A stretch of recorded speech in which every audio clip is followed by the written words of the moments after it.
In her first interview as acting secretary of the Department of Juvenile Services, Betsy Fox Tolentino says she's going to ensure the agency follows all state laws. But what does that actually look like for young offenders? Fox 45's Mackenzie Frost sat down with Tolentino and joins us in studio with the questions we still have for the acting secretary. Mackenzie? Guy and Mary, Acting Secretary Tolentino says she's going to dig in on a lot of the issues facing the agency at this moment. She told me she intends to be more transparent than the previous secretary, so we're putting those comments to the test already. Betsy Fox Tolentino is committing herself to being different than her predecessor as she begins her new role as Acting Secretary of the Department of Juvenile Services. And what I bring is a renewed focus to our operations, ensuring that our operations align with our Maryland laws and statutory framework. You said that it's important for DJS to follow the laws. Do you believe that under your predecessor that wasn't happening? I believe that we have to ensure that our operations are very closely aligned. And so I'm going to dig in and see where do we need to make some tweaks to be able to make sure that, again, we're following all the rules that are set out for us in a way that gets the best outcomes for our young people. Not a definitive answer from her about whether former Secretary Vincent Schiraldi was not ensuring DJS followed the law. But Tolentino says she wants to be more open with the people of Maryland about what's happening with young people. How long should the public be expected to wait before they start to see changes from you in this department? I'm in it. I'm trying to make changes where appropriate as fast as we can. Do you have a timeline?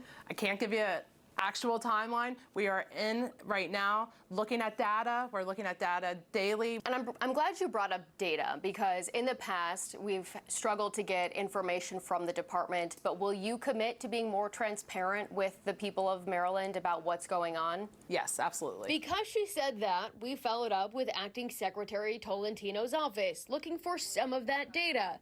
Thursday, we sent a few questions to her office asking, since June 11th, which is when she assumed her role, how many juveniles have been arrested and brought to DJS? How many have been released? How many have been put on some type of ankle monitor?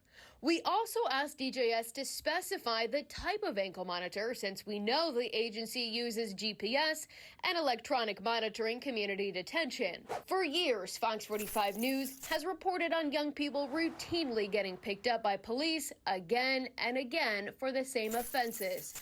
Robberies, carjacking, stealing cars, burglaries.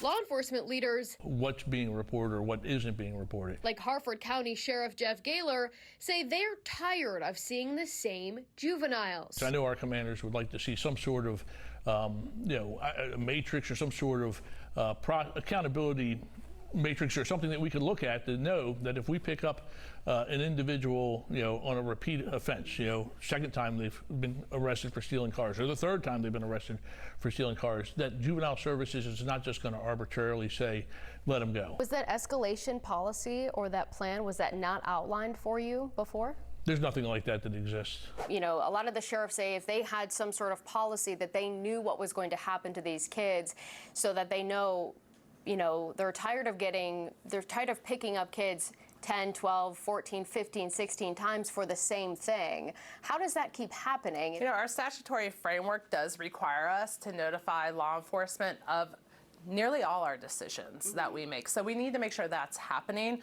so everyone's informed. Also, I think that's where we really need to dig in on our partnerships to make sure those lines of communication are very clear pathways that are effective and efficient, because we're going to get to a better place. We also followed up with DJS about that policy, asking if there is a clear escalation plan for repeat offenders.